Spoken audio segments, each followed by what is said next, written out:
नमस्कार. Badlapur voice news मध्ये सर्व प्रेक्षकांचं अगदी मनापासून स्वागत. 2 दिवसांपूर्वी आपण एक बातमी केलेली की बदलापूर पूर्व येथील संजय नगर परिसरामध्ये लोकांकडून बीएसपीच्या नावाखाली 3-3 हजार रुपये घेण्यात आले. त्याच्यानंतर काही स्थानिकांनी तेथे त्यांचं म्हणणं मांडलं, त्यांनी त्यांची व्यथा मांडली. परंतु आज आपण त्याच बातमीची दुसरी बाजू जाणून घेण्यासाठी आलेलो आहोत. ज्यांची नावं तेथे त्या लोकांच्या माध्यमातून घेण्यात आलेली आहे तेच सगळी मंडळी आपल्यासोबत आहेत आणि या संपूर्ण प्रकरणाची दुसरी बाजू ते आपल्यासोबत मांडणार आहे. आपण त्याच्याशी संवाद साधून संपूर्ण घटनेविषयी माहिती जाणून घेऊयात. सर, त्या दिवशी आम्ही आपल्या परिसरामध्ये गेलेलो. बीएसपीचा प्रकल्प विषयी काही लोकांनी तिथे विरोध केला. महत्वाचं म्हणजे आम्हाला तिथे बोलविण्यात आलेलं की 3-3 हजार रुपये घेऊन त्यांची फसवणूक करण्यात आल्याचा आरोप त्यांनी केला होता. काय नेमकं सगळं प्रकरण आहे? बघा, 3-3 हजार हे घेणं संजय नगर जे आहे, संजय नगर SRA संस्था जे आहे, ह्यामध्ये 3 हजारचा जो आरोप माझ्यावर लावला तो एक आम्ही त्यांच्याकडनं घेतलेले नाहीये. 3-3 हजार रुपये जे काही आहे संजय नगर SRA गृहनिर्माण संस्था जी आहे त्याच्यात टाकण्यात आले आणि मी स्वतः टाकलेलं नाहीये. मी त्यांना सांगितलेलं की बाबा तुम्ही जाऊन टाका, कारण संजय नगरमध्ये झोपडपट्टी जी आहे लोकांचं काहीतरी चांगलं व्हावं यासाठी मी तिथे चांगलं कार्य करतोय. तरी ही लोक माझ्यावर जे आहे की वाईट नजरेने बघतात. दुसरी गोष्ट अशी आहे की माझ्या दवाखान्यामध्ये ते 16 तारखेला आले होते आणि मला जे आहे की मारामारी करू आणि तुम्हाला कुटाकुटी करू हे धमकी द्यायला लागले आणि म्हणे की जर तुम्ही नाही ऐकलं, मी जसं दवाखाना बंद करून बाहेर निघायला आलो तर ते मला म्हणे की तुमच्यावर आरोप केस करू, असं करूया ते करूया. ही राणी जवळेकर जी आहे हिचं हेच काम आहे का लोकांना फसवणं आणि बाकी काहीच नाही करणं. जर कोणी एखाद मोठा व्यक्ती दिसला का त्याला कसं फसवणं आणि काय करायचं आहे, त्याच्याकडनं पैसे काढणे आहे, हे ते सगळं त्यांच्याकडनं तिचं हे महत्वाचं तिचं पेशाच आहे तिचं. असं आता तुम्ही विचार करा, स्वतः तुम्ही विचार करा की 3 हजार घेणं माझी काय गरज आहे, मला 3 हजार घेऊन त्यांचं वाईट बघणं. मी 3 हजार जर मला घ्यायचं असतं तर मी अजून घेतले असते. आणि दुसरी गोष्ट अशी आहे की राणी जवळेकर ही जी आहे ही फक्त तिचं एकच काम आहे का लोकांना कसं फसवायचं, कसं मोटिवेट करून लोकांकडनं पैसे घ्यावं. बाकी काहीच हे नाहीये तिच्या शब्दामध्ये, कुठलंही याचं तथ्य नाहीये. काका, त्या दिवशी आम्ही आपल्या परिसरामध्ये आलेलो. स्थानिकांनी काही बोललेलं की 3-3 हजार रुपये घेण्यात आले आणि लोकांची फसवणूक झाल्याचा आरोप त्यांनी कमिटीवरती केला. नेमकं काय सगळं प्रकरण? 3-3 हजार रुपये जे घेतले ते ऍक्च्युली त्या बँकेमध्ये सगळ्यांनी जमा केलेले आहेत आणि ते तसेच्या तसे पैसे आहेत. पैसे खर्च केले, ते पैशाचा एकही रुपया खर्च केला नाही आणि ते SRA मध्ये खर्च केले असे ते सांगतायत. पण SRAनी पैसे घेत नाही अशी लोकांना ते समजून सांगतात. पण ते SRAचा काय त्याचा संबंध नाही. ते पैसे सोसायटीमध्ये कालांतरात कधी लागले आपल्या लोकांना, गरीब झोपडपट्टी, त्याकरता ते काढून ठेवलेले आहेत आणि त्यातला एकही रुपया खर्च न करता ते तसेच ठेवलेले आहेत. ते कधी कुणाला पाहिजे ते बघू शकतात बँकेमध्ये. आणि त्यांनी ही सर्व खोट्या कंप्लेंट काय यांचा जो आहे तो ही राणी जवळेकर प्रत्येकाला भडकवते. ह्याच्या अगोदरही त्यांनी 2-3 कंप्लेंटी केलेल्या आहेत आणि आता त्यांनी सलीम शेख जो आहे तो माझा चांगला मित्र. आम्ही सर्व एका सान्निध्यात चांगले राहणारे, चांगला कुटुंब आहे तो. आणि माझ्याबरोबर आम्ही ते डॉक्टर राजेशच्या दवाखान्यात गेलो तर ते अध्यक्ष असल्याकारणाने त्यांनी मला बोलवलं होतं की बाबा हे लोकांना असं असं पैसे दिलेत, हे 3 हजार रुपयाचं डिक्लेरेशन मागतात, खर्च केलं. मला आपण खर्च केलेच नाही. तर मग त्यांना सांगूया. तर ते आम्ही तिथे बसलेले असताना त्यांनी बघितलं आणि ते ताबडतोब त्यांचा मोपच्या मोप तिथे आला आणि त्यांनी सगळी विचारपूस केली. तर मी त्यांना म्हटलं झालं काय, नाही 3-3 हजार रुपयाचं आम्हाला डिक्लेरेशन द्या, तुम्ही हे खर्च केलेच नाही तर डिक्लेरेशन काय देणार. तुम्हाला जर पाहिजे असेल तर तुम्ही ते बघून घ्या पासबुक. नाही आम्हाला ते SRAना बोलवा, आमच्या सरकारला इथं बोला, आमच्या सान्निध्यात पाहिजे, अशा प्रकारे ते बोलायला लागले. तुम्ही बोलले बघा नाही मग तुम्हाला त्या डॉक्टर राजेश आहे त्यांच्याशीच बोलायचं आहे. तर बोला ठीक आहे त्यांच्याशी बोला. आणि कमल शेख, गंधट, आम्ही चौघे इथे बसलेलो होतो. त्यांचा मोप आला आणि मी विचारलं झालं तरी काय, पण ते माझ्याशी बोलायलाच तयार नाही. आणि त्यांनी मग त्या आरडाओरडा चालू केला. ॲक्च्युअली त्यांनी समजून घ्यायला पाहिजे होतं काय झालं. आणि ह्या लोकांनीच अगोदर सह्या केलेल्या आहेत की आम्हाला घरं पाहिजेत. आणि हे मला वाटतं काहीतरी 2023 पासून SRAचा हा चालू आहे प्रोजेक्ट. या 2 वर्षानंतर अचानक कसं काय असं घडलं. म्हणजे राणी जवळेकर एकाचं झालं की त्याचं सुटलं की दुसऱ्याला कुणाला तरी असे एक करून 2-3 पकडते आणि कुठून तरी पैसे हडप करण्याचा मार्ग अवलंबते. मग मला एवढंच म्हणायचं आहे का या बदलापूरमध्ये जी आपली झोपडपट्टी आहे त्या झोपडपट्टीचा आपल्याला पुनर्विकास होऊन सुशोभित असा बदलापूर कसा होईल यासाठी राबत आहे.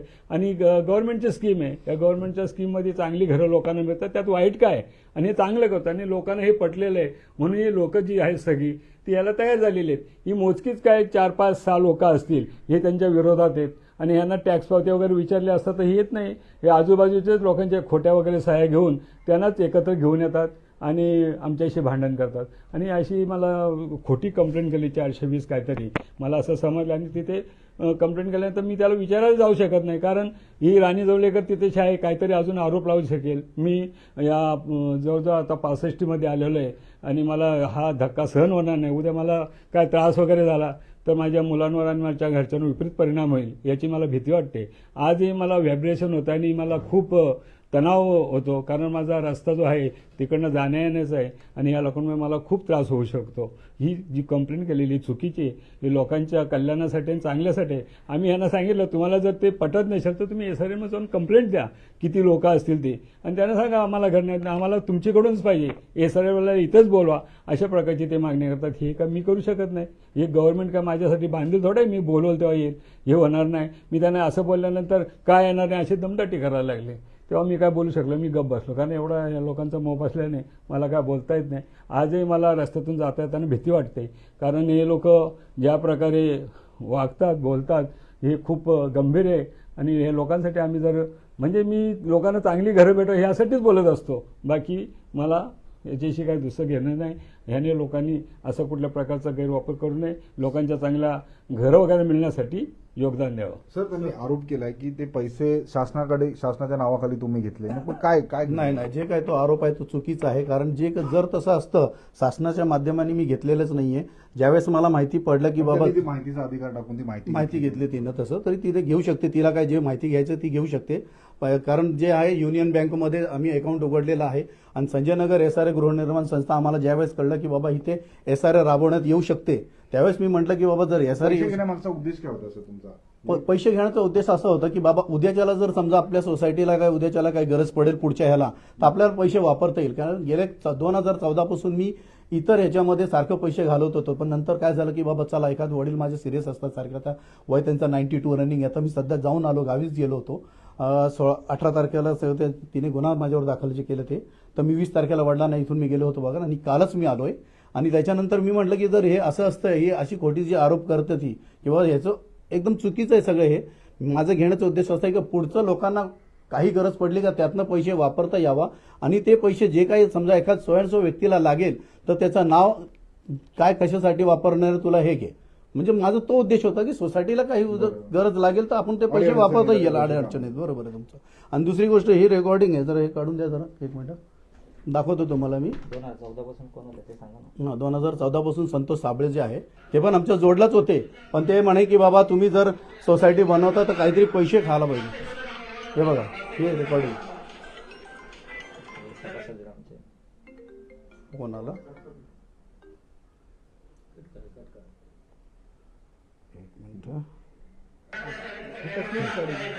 ही ज्यावेळेस इथं मिटिंग घेतलेली आम्ही SRAची आणि सगळ्यांना सगळे रहिवासी आहेत त्यांना सगळ्यांना माहिती आहे की बाबा SRA राबवणं या संदर्भामध्ये ही मिटिंग घेण्यात आली होती आणि सगळ्यांना मान्य आहे हे सगळं इथे आहे. आणि दुसरी गोष्ट 17 तारखेला हे लोक ज्यावेळेस आले जर समजा कमाल शेख उल्हास भुईर आणि बाळा गंधट नसते तर माझं हे लोक मर्डरच केलं असतं. हे लोकांनी बाहेर चॉपर घेऊन आले होते सगळे होते त्यावेळेस म्हणजे यांचा हेतू वेगळाच आहे म्हणजे क्रिमिनल माइंड आहेत ही लोक. बाकी सर आणखीन या परिसरातले स्थानिक आपल्यासोबत सर नेमकं काय घडलेलं आहे? आरोप होता त्यांच्या माध्यमातून की 3,000 रुपये घेण्यात आलेले सगळ्यांकडून. 3,000 रुपये जे घेण्यात आलेले त्याचा काही वापर केलेला नाही. ते आहे तसेच अकाउंटला जमा आहेत ते पैसे. आणि तो सलीम शेख जो आहे त्यांनी जो आमचा त्याचा काही वादिवाद पण नाही एक मित्रासारखा तो नेहमी भेटतो बोलतो पण काही कारण नसताना पण त्यांनी आमच्यावर गुन्हा दाखल केलेला आहे. काही घेणं नसताना सुद्धा आम्हाला तिथून जाता येताना पण किती त्रास होतो. त्यांच्या घरासमोरून जायला लागतं किती घाण टाकलेली असते तिथं.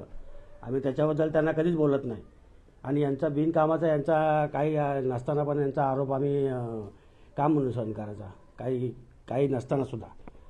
यांचा आतापर्यंत हे 2 वेळा झालेले आहे. प्रत्येक वेळी काही ना काहीतरी करतच राहतात. यापूर्वी पण गुन्हे दाखल केले. हां याच्या आधी पण गुन्हा दाखल केलेला. काही नसताना सुद्धा हे आम्हाला फुकटचा त्रास देतात. आम्हाला तिथून जायला यायला पण किती त्रास आहे. काही गोष्टीचा इतका प्रॉब्लेम होतो की आम्ही त्यांच्याविषयी कधी कुठं घेत नाही काही नसताना. आणि जे काय आमचं चाललेलं आहे SRAचं ते सगळ्यांसाठी चाललेलं आहे. सगळी लोक तयार आहेत. कोणाचा काही प्रॉब्लेम नाहीच आहे. हे मध्येच काहीतरी काढत राहतात. पत्रकार कमल शेख देखील आपल्यासोबत जोडले. त्यांचंही नाव त्या दिवशी त्या लाईव्हमध्ये घेण्यात आलेलं. आपण त्याच्याशी संवाद साधणार आहोत. सर, मागील अनेक वर्ष आपण पत्रकारिता क्षेत्रात काम करतात. मला जेवढं मी तुमच्या परिचयात ओळखतो की आजपर्यंत एकही गुन्हा नव्हता आपल्यावरती किंवा कधीच कुठला आरोप नव्हता, परंतु आता अचानकच सगळं उद्भवतंय. नेमकं काय काय घडलेलं आहे? त्या दिवशी आम्हाला जेव्हा बातमी करण्यासाठी बोलावलेलं तेव्हा सांगितलेलं की 3-3 हजार रुपये लोकांकडनं घेण्यात आले, फसवणूक करण्यात आलेली. काय म्हणजे या सगळ्या स्टोरीच्या मागे काय सगळी घटना घडली? काय आहे साहेब, काय माहिती आहे का, सर्वप्रथम मी तुम्हाला सांगतो की मी 2013 पासून पत्रकारी क्षेत्रामध्ये आहे. मी आता एक चांगलं दैनिकला काम पण करतोय. पण मी या SRA मी अजूनपर्यंत झोपडपट्टीमध्ये राहतो. मी जवळपास इथं 21-22 वर्ष मला झाली त्या झोपडपट्टीमध्ये राहतोय. माझी पोरं लहानाची मोठी मी पोरं तिथं गेली. आज माझी मुलगी पोलीस अकॅडमीला आहे. मुलगा पण आता माझा तिकडे मी आता अकॅडमीला पाठवील. म्हणजे मी झोपडपट्टीमध्ये राहतो आणि तिथं मी SRA योजनेसाठी सहभाग घेतला. हाच माझा मोठा गुन्हा झाला आणि मला त्या झोपडपट्टीमध्येच राहायचा असा यांचा हेतू आहे. आणि मला काही तिथे काही मोठं काही तिथे काही मोठं कुठलं पदवीत काही घ्यायचं नाही, मला काही मोठा व्हायचा नाही. आणि मी काय माहिती आहे का, त्याच्यासाठी काय माहिती आहे का, सर्वप्रथम असं आहे का हे जो माझ्या भोवती जे आरोप लावले माझ्यावर, आत्तापर्यंत एक पण NC नव्हती. पण हे जिथं मी SRAला जॉईन झालो 2016-17च्या दरम्यान जॉईन झालो, तर तिथून एवढा मोठे माझ्यावर आरोप ॲलिगेशन झाले का विचारूच नका. माझ्यावर ॲट्रॉसिटी गुन्हा दाखल केला आमच्या कमिटीवर. त्याच्यानंतर त्याची सत्यता पोलीस प्रशासन पडताळली. त्याच्यानंतर त्या गुन्ह्यातून आम्ही निघलो नाही. तर नानी जवळेकर हिने या माझ्यावर आणि माझ्या पत्रकार मित्र आहेत त्यांच्यावर कल्याण महात्मा फुलेला गुन्हा दाखल केला. तिथे पण पोलीस प्रशासनाने सत्यता पडताळणी केली ना. आता तिथून सुटलो तर मग आता आमच्या कमिटीवाल्यांना त्रास द्यायला चालू केलेला आहे. 2000 म्हणजे जवळपास 2010 पासून SRAचं तिथं प्रोजेक्ट राबवा असं आहे. डॉक्टर साहेब जे अध्यक्ष आहेत ते प्रयत्नशील होते, पण ते काम त्यांचं काही पुढं जात नव्हता. त्यांचं काम काही तिथे पुढे जात नव्हता. त्याच्याकरता मी 2016ला तिथं जॉईन झालो. जॉईन झाल्यानंतर मी पत्रकार असल्यामुळे माझ्या काहीतरी ओळखी वगैरे आहेत, चांगले ऑफिसर लोक माझ्या याच्यामध्ये आहेत, म्हणजे संपर्कात असल्यामुळे. आणि 2020ला SRA कोरोना पिरियडमध्ये SRA बदलापूरला मंजूर झाला. म्हणजे 8 नगरपरिषदांना 8 महानगरपालिका त्याच्यामध्ये आपला बदलापूरचं पण नाव होतं. तर मग तिथून आपला SRAला जोर पकडला आणि आपली ही झोपडपट्टीमध्ये SRA आम्ही मंजूर करून घेतला. आम्ही कमिटीने विकासक पण आम्ही हे केला, नेमून घेतला. आणि तिथून जो ह्या लोकांनी जे राणी जवळकर ही स्वतः टॅक्सधारक नाही आहे तिथं, आणि तिने जो विरोध चालू केला, एक कारण म्हणजे असा का मी मुस्लिम असल्यामुळे ती माझेच जास्त मागं लागते. आणि डॉक्टर आणि माझ्या आणि कमिटीवाल्यांच्या, तर आमच्यावर पहिला ती म्हणजे तिचं एकच आहे का, बाहेरून आम्हाला असं ऐकायला आलं का बाबा ती बोलते जर तुम्ही माझं ऐकलं नाही तर तुमच्यावर मी महिलांचे जे गुन्हे असतात ते दाखल करीन. म्हणजे आता ते तुम्ही समजून जा कुठले गुन्हे असतील. त्याच्यानंतर तिने 18 गुन्हा माझ्यावर दाखल केला 2 वेळा. त्याच्यामधून पोलीस प्रशासनाने सत्यता पडताळणी केली. त्याच्यामधून आता ते निघलो आम्ही. तर तिने आता दुसरा त्या दिवशी 16 तारखेला डॉक्टरांचा हल्ला करायला घेतला होता. त्या डॉक्टरने आम्हाला बोलवलं का बाबा अशी लोक आली होती. तर मग त्याच्यानंतर आम्ही 17 तारखेला मी उल्हास भोईर आणि बाळासाहेब गंधड आम्ही तिथं जाऊन बसलो का काय झालं होता. तर डबल त्यांची पलटण आली. पलटण आल्यानंतर सगळ्या महिला होत्या आणि त्याच्यामध्ये जो बोलणारा जो व्यक्ती होता तो मोहम्मद शेख म्हणून, तर तो एवढा उजत घालायला लागला आणि त्याही आमच्यावर असे ॲलिगेशन केले का बाबा जाती आणि धार्मिक शरीबाजी चालू केली तिथं. का बाबा एकदम वातावरण त्यांचा प्लॅन एकच होता. त्याच्यामध्ये ते सूत्रधारी राणी जवळकर आहे आणि अजून एक सूत्रधार आहे, तो तिथं दबा धरून बसला होता आणि त्यांनी एकच सांगितलं होता का बाबा तुम्ही राडा करा, पाठीमागं मी आहे. तर ते कोण आहे ते काय ते पोलीस प्रशासन सत्यता पडताळणी करेलच त्याची. पण त्याचा आता तुम्हाला सांगतो का त्यांनी माझ्याकडं मागणी पण केली होती का त्या बिल्डरांना जाऊन सांग का मला इथं रेती टाकायचा, डबर टाकायचा, मटेरियल टाकायचा मला जर मिळाला नाही तर हे तुमचा SRA होऊन देणार नाही. म्हणजे अशा प्रकारे या लोकांची फक्त ब्लॅकमेलिंग चालू आहे. यांचा पैसा उकळण्याचा प्रयत्न आहे आणि ते आम्ही कुठून देणार पैसे ते. तर तुम्हाला द्यायचे ना, तुम्ही SRAला जा, तिकडे तुमची मिटिंग करा. आम्हाला गरीबाला का त्रास देता तुम्ही. आणि माझे एवढे ॲलिगेशन केलेत का हा बोगस पत्रकार आहे. आता बोगस आहे की नाही सगळे पत्रकार लोक सांगतील ना, मी बोगस पत्रकार आहे किंवा काय नाही आहे. मी सगळ्यांनी माझ्या कॉलरला अजूनपर्यंत एक डाग नव्हता, पण या माझ्यावर हल्ला पण झालेला मच्छी मार्केटला. तर या हल्ल्याच्या मागे हीच लोक होती. ह्या लोक हीच माझ्यावर हल्ला करायला लावला का बाबा ह्यो जास्त ओढतो, याला दाबा तुम्ही. तर माझा प्रामाणिक एकच मत आहे की बाबा माझं घर मला जसं मिळेल तसं माझ्या सगळ्या सभासदांना घर मिळालं पाहिजे, हेच माझं प्रामाणिक आहे ना. आमचा त्यांना विरोध नाही, त्याही यावा, मोस्ट वेलकम त्यांचं, पण त्याही असं कुरघोड्या काही करावं नाही, आमच्या काही आरोप करावा नाही. त्याही उद्या ते काहीतरी वेगळंच काहीतरी उद्या आमच्यावर बोलतील तुम्ही याही आमच्यावर बलात्कार केला. कारण आतापर्यंत आता ते जेवढे आरोप केलेत ना ते न करता आता त्याच्यामधून जर आम्ही म्हणजे उद्या ते असं पण बोलतील ना का बाबा यांनी आम्हाला इथं हे केलं ते केलं, असे आमच्यावर आरोप करायला मागे पुढे बघणार नाही. आणि अशा आम्हाला धमक्या पण आलेल्या आहेत खूप. आणि 17 तारखेला आम्ही जर मी उल्हास भोईर आणि बाळासाहेब गंधेड जर नसते तर डॉक्टरचा नक्की घातपात झाला असता. बाहेर चॉपर घेऊन वगैरे ते लोक सगळे फिल्डिंग लावून उभे होते. आणि जर आम्ही जर नसतो तर 100%. आणि उलटा रात्रीच्या त्या दिवशी ते लोक तिथे गेली, कुठं पोलीस स्टेशनला गेले, उलटी आमच्यावर गुन्हा दाखल करायला का बाबा याही आमच्यावर धार्मिक शेरेबाजी केली, काय केली, असं ते उलटा आमचे गुन्हा दाखल करायला गेले. मला रात्री 2:30 वाजल्यापासून पोलिसांचे फोन चालू का तुम्ही पोलीस स्टेशनला या. आम्ही साहेबांना विचारलं कशासाठी येऊ मी बोला सकाळी येतो, काय ते आपण सकाळी बघू. नाही बोले तुमचे सगळे ते नातेवाईक तिथं आलेले आहेत आणि ते असे तो आरोप केलेले आहेत का बाबा तुम्ही तिथं काहीतरी ते मोठा दंगा केला, हे केला ते केला. तर ते मी बोललो साहेबांना असं नाही. मग मी शेवटी मला भरपूर फोन झाले, मग मी नाईलाज मी माझ्या मिसेसला बोललो का मी पोलीस स्टेशनला जाऊन येतो. मी गेल्यानंतर मला ती राणी जवळकर मला उठली खुर्चीतून, आला. मी तिला बोललो आला म्हणजे अजून किती बोललो मला त्रास देशील, आला म्हणजे मी काय गुन्हेगार आहे का बोललो आला म्हणजे. तर बोललो तू अनेक वेळा माझ्या खोट्या नाट्या तक्रारी केल्या, तुम्ही उद्या जाऊन पोलीस स्टेशनला चेक करा की किती तक्रारी असतील आमच्या सोसायटीविषयी का यांनी असं फसवणूक केली, याही असे भरपूर प्रकारचे आरोप आमच्यावर लावले काही आमच्या खोट्या कागदावर सही घेतला, हे केला, असा कुठलाही प्रकार नाही. SRA मध्ये सरळ एक नियम आहे का जर तुम्ही 51% जर तुमची तिथं जर मेजॉरिटी असेल तर तुम्ही SRA राबवू शकता. आणि आम्ही ह्या लोकांना का सांगितलं नाही, हे टॅक्स धारक नव्हते. दुसरी गोष्ट यांना जर या लोकांना BSUP मध्ये घरे मिळाली आहेत, यांची घरं ऑलरेडी तुटली, त्यांना तिकडे घरं मिळाली, इकडे भाडं खातात हे लोक. आम्ही अजूनपर्यंत काही बोललो नाही. मी पत्रकार असून मी नगरपालिकेत अनेक वेळा तिथे गेलो नगरपालिकेत, पण अजूनपर्यंत मी इथे काही जे आहे जे काही चुकीचं चाललंय ते मी अजूनपर्यंत यांच्यावर कधी आरोप वगैरे केलेले नाही का यांची घरं तोडून टाका का काही असं. बरोबर आहे. त्याच्यानंतर दुसरा विषय असा का राणी जवळेकरांनी 17 तारखेला डॉक्टरांचा जो हल्ला केला, बरोबर आहे, त्या हल्ल्यामागं अजून एक अज्ञात सूत्रधार आहे. तो त्याला इथं त्या बिल्डरांच्याकडनं रेती मटेरियल टाकायचं आम्हाला पाहिजे असं त्यांनी मला धमकी दिली होती.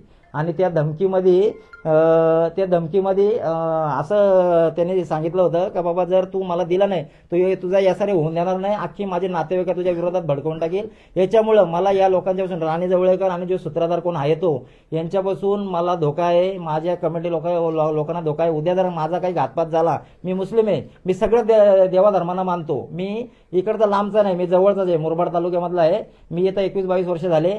मी शनिवारी जन्मलेलो आहे. मी मारुतीच्या देवळात जातो. माझी आई मारुतीचे उपवास करते, त्याच्यानंतर मारुतीला रुईच्या पानाचं हे करते. पण हिने आता जे चालवलंय, जे काही धार्मिक वगैरे काही, ते काही पण करू शकते उद्या, मी मुस्लिम असल्या कारणाने. पण तिचं एकच म्हणणं आहे का हा इथं नाही पाहिजे का काय पाहिजे, हा तिचा एकच म्हणणं आहे. तर माझा एकच म्हणणं आहे का मला माझं घर मिळावं. मी माझ्या घरासाठी प्रयत्नशील आहे, माझ्या लोकांच्या सगळ्यांच्यासाठी आम्ही प्रयत्नशील आहे. मला तिथं काही व्हायचं नाही, काही नाही. पण हिने कुठलाही रंग द्यायचा प्रयत्न चालू आहे. माझा उद्या घातपात होऊ शकतो. आणि उद्या माझा पोलीस प्रशासनाला एकच विनंती आहे, माझा उद्या काही जर झाला तर त्याला जबाबदार ही व्यक्ती असणार आहेत. मी आता जी नावं घेतली ना ती व्यक्ती आहे. आणि एक अज्ञात जो आहे सूत्रधार, त्याचं पण नाव मी आता घेतो. त्यांनी मला ते दमदाटी वगैरे केलेलं आहे. हां, आणि तो पडद्यामागं आहे, ते पोलीस प्रशासन काढतील, सगळा ते हे होईल. आणि याच्यामागे जो अज्ञात सूत्रधार आहे तो अनवर शेख आहे, मी तुम्हाला सांगतो. कारण हे अनवर शेखने मला डायरेक्ट धमकी दिली होती मस्जिदमध्ये मी त्या ट्रस्टमध्ये आहे, तिथे मला त्याने धमकी दिली होती का जर बिल्डरांना तू बोलला नाही तर मी तुझा SRA होऊन देणार नाही. त्याच्यानंतर त्यांनी भरपूर राणी जवळकरांचा तो चिटकला तिथे. आता काय आहे ते तिथे तो चिटकला, कारण याच्या अगोदर तो माझा नातेवाईक, माझा म्हणजे मेवनाच, त्याला मी खूप सहकार्य केलं. मी त्याला भरपूर उचलायचा प्रयत्न केला. पण हा माणूस असा आहे ना, काय बोलतात ना, कुत्र्याची शेपटी वाकडी ते वाकडीच. आणि त्यांनी माझी बायको सक्की म्हणजे आत्ते बहीण त्याची, बरोबर आहे, तर त्यांनी माझ्या बायकोला पण त्याच्या बहिणीकडनं, आता त्यांनी काय केलं माहिती आहे का, त्याचा भासा आणि त्याची बहीण मला सांगून बाबा तिथं मला रूम घ्यायचे, तर त्याही ते आत्ता रूम घेतले. आणि त्या रूम घेतल्यानंतर त्यांनी ते तोपर्यंत तो गोडीत होता. आता ते काय माहिती आहे का, त्याला माझ्याशी काय वितुष्ट झालं काय माहीत, त्याला मी म्हणजे खातो पितो त्याला बघवत नाही. त्याच्यानंतर माझी मुलं शिकतात ते त्यांना बघवत नाही. असा विषय आहे. तर त्याच्याकरता त्याने काय करायला घेतलंय, मला खूप त्रास द्यायला घेतलाय आणि त्याला ते बघत नाही. त्यांनी उद्या त्याच्याकडून माझा घातपात होऊ शकतो 100%. आणि जर घातपात झाला तर पोलीस प्रशासन त्यालाच जबाबदार धरावा. आणि दुसरी गोष्ट, त्यांनी सगळे म्हणजे नातेवाईक सगळे बिघडवले आणि माझ्या बायकोला फार अश्लील भाषेत त्यांनी शिवीगाळ केलेली आहे. 2 वेळा भांडण झालं. आज पण तुम्ही माझ्या संध्याकाळी घराच्या समोर राऊंड जर मारला तर त्याची बहीण आहे ना, ती पूर्ण माझ्या घराच्या समोर भांडण व्हावा म्हणून पूर्ण पाणी होते. पोलीस तक्रार वगैरे केली? नाही ना, मी कसं आहे, मी समंजस माणूस आहे. पोलीस तक्रार करून काय करायचंय, काय माहिती, आपले नातेवाईक आहेत. आज एकमेकाचे आपण उद्या तोंड मागणार आहेत, पण या लोकांना समजत नाही. उद्या म्हणजे एवढा त्रास आहे. माझी बायको एवढी याच्यामध्ये का ती इथं बोलते का जाऊ दे, नको आपल्याला हे सोडून जाऊ, बोले आपल्याला कुठं, आपल्याला आपल्या गावाला निघून जाऊ, इकडे तिकडे जाऊ. पण जर मी निघून गेलो तर माझ्या मुलांचा शिक्षणाचा वगैरे नुकसान होईल. त्याच्याकरता आपण जो जबाबदारी आपण सगळी कमिटीमध्ये आपण काम करतोय, तर उद्या लोक बोलतील पळून गेला, हा काम होणार नाही. असं आहे त्यांचा एकच प्लॅन आहे का बाबा या एसआरए होऊ नये, असं त्यांचा प्लॅन आहे. आणि याला कुठेतरी यांचा कोणाचा तरी घातपात करावा असं त्यांचा प्लॅन आहे. आणि पोलीस प्रशासनाने इकडे लक्ष द्या. मागणी अशी की 7/12ची जी जमीन आहे ती आमच्या नावावर. त्यांची जे मागणी आहे तर त्याही 7/12 बनवा, त्याही 7/12 आम्हाला दाखवा ना. याच्या अगोदर ते 7/12 का नाही गेलं, बोरी साहेब अजून सांगतील तुम्हाला. ते 7/12 बद्दल त्यांना विचारा, ते सांगतील तुम्हाला का 7/12 त्याही भोरी साहेबांच्या घरी पण ते जाऊन. भोरी साहेब तुम्ही बोला 2 मिनिटं. हे 7/12 विषयी मला ते बोलायला आले होते, तुम्ही याच्यात जाऊ नका, 7/12 आपल्याला होतो, आपल्याला 7/12 सरकार करून द्यायला तयार आहे. तर मी त्यांना म्हणलं, ते एवढे दिवस झाले एसआरए होते, तोपर्यंत तुम्ही जागे का झाला नव्हता? आता एसआरए डिक्लेअर झाली, त्याच्यानंतर तुम्ही बोलता की 7/12 होईल. मग हा 7/12 आता तुम्ही कसं काय करणार? मग मी म्हटलं त्यांना, तुम्ही 7/12 करा, आम्ही तुमच्या पाठीचे, तुम्ही 7/12 करून तर या आमच्याकडे. तर त्यावेळेस बोललेले ठीक आहे. पण ते 7/12चा अजून काय उल्लेख झाला नाही. याला 2 वर्ष होऊन गेले. आता भरपूर आरोप करण्यात आले, या आरोपाचं खंडन कसं करतात आणि काय आपली मागणी असणार आहे? माझी मागणी एकच आहे का सर्वात प्रथम म्हणजे हा एसआरए प्रोजेक्ट तो शासनाचा आहे, तो होणारच, बरोबर आहे. दुसरी गोष्ट अशी का मला एकच आता आहे का माझा उद्या काहीतरी घातपात होऊ शकतो. ही राणी जवळेकर कोणाला म्हणजे त्या आमच्याला मारहाण करण्याचा किंवा आमचा घातपात करण्याचा त्याचा प्लॅन आहे. ते उद्या काही पण कारण काढून मला डॉक्टर राजेश यादव, उल्हास भोई साहेब आणि गंधड साहेब, आम्ही तिथंच राहतो, आम्हाला उद्या आमचा घातपात होऊ शकतो तिथं 100%. कुठलाही कुठलाही कारण काढून ती आम्हाला मारू शकते. आणि जर हे जर झालं तर उद्या ती काही पण ना, उद्या आरोप लावेल, उद्या काहीतरी वेगळं काहीतरी कपडे वगैरे फाडून जाईल ना, बोलेल आम्ही माझ्यावर असं केलं आहे, असं होऊ शकतं ते. कारण का ज्या दिवशी मी 17 तारखेला रात्रीच्या पोलीस स्टेशनला गेलो ते डायरेक्ट उभी राहिली. ते मी हात जोडतो तिला, मला आमच्या मागं लागू नको, तू एसआरएचं काय ना ते शासनाच्या मागं लाग, तू टॅक्स धारक आहे ना, तिकडे जा, तुझी हिअरिंग पण झालेली आहे, सगळ्या गोष्टी झालेल्या आहेत तुझ्या. तर आम्हाला का माहिती आहे का, आम्हाला याच्यापासून वाचवा, शासनाला हीच विनंती आहे. जर ही नवीन योजना आलेली आहे तर सगळे माझे जेवढे आता नगरसेवक जेवढे आहेत त्यांना एक विनंती आहे का साहेब तुम्ही इकडे सगळे लक्ष टाकून आता हा प्रोजेक्ट राबवायचा का नाही राबवायचा तुम्ही बघा आता. असा संजय नगरचे देखील रहिवासी आहे, त्या दिवशी आपण संजय नगरमध्ये गेलेलो, तेथील स्थानिकांचं म्हणणं आपण जाणून घेतलं. त्याच्यानंतर आज नाण्याची दुसरी बाजू आपण जाणून घेण्याचा प्रयत्न केलेला आहे आणि तेथील स्थानिकांनी ज्यांची नावं घेतलेली त्या सर्व तिकडच्याच रहिवाशांशी आपण संवाद साधलेला आहे. आणि एक त्यांना एसआरए प्रोजेक्ट असेल, बीएसयूपी प्रोजेक्ट असेल त्यांच्या परिसरामध्ये राबवायचा आहे, परंतु काही लोकांचा विरोध होतोय. आणि या संपूर्ण प्रकरणातील दोन्ही बाजून जाणून घेत ही संपूर्ण माहिती आम्ही आपल्या बदलापूरकरांपर्यंत पोहोचवली आहे. बदलापूर शहरातील व ग्रामीण भागातील अशाच बातम्या पाहण्यासाठी आताच बदलापूर वॉइस न्यूजच्या फेसबुक, इंस्टा, ट्विटर अकाउंटला फॉलो करा. तसेच आमच्या युट्यूब चॅनलला सबस्क्राईब करायला विसरू नका.